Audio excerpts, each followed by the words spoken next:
I was charged with O.V.I. in Lancaster, Ohio. Now what? If you're asking that question, this video is for you.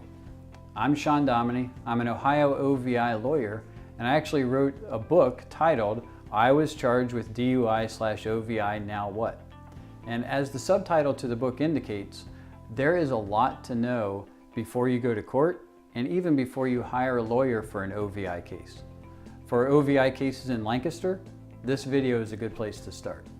What you should know is there are 3 questions you need to answer before your first court appearance. Am I going to plead guilty, or am I going to plead not guilty and try to improve the outcome?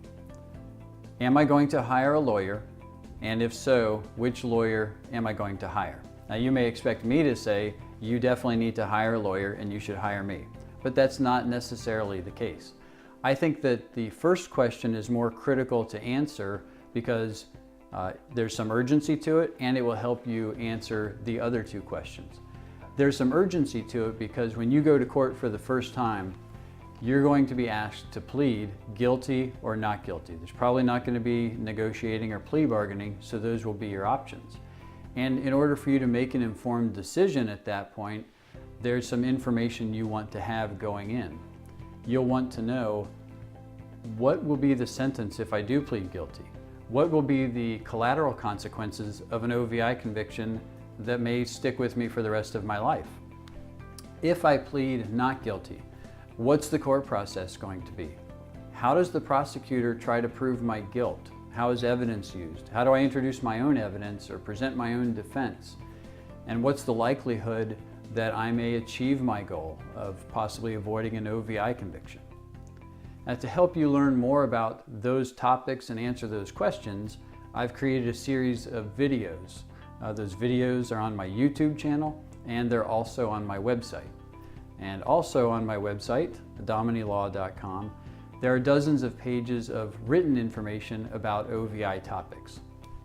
Finally, on the website is the book that I mentioned earlier, and that book can be downloaded from the website for free.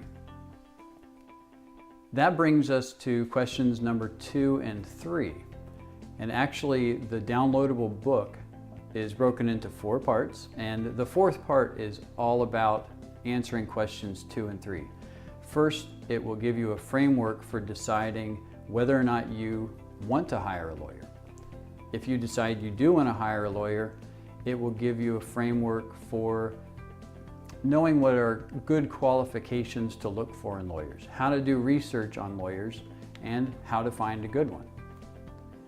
There is a lot to know about O.V.I. cases, and I know that can be overwhelming, but the information is available, and you can educate yourself before you go to court and before you hire a lawyer.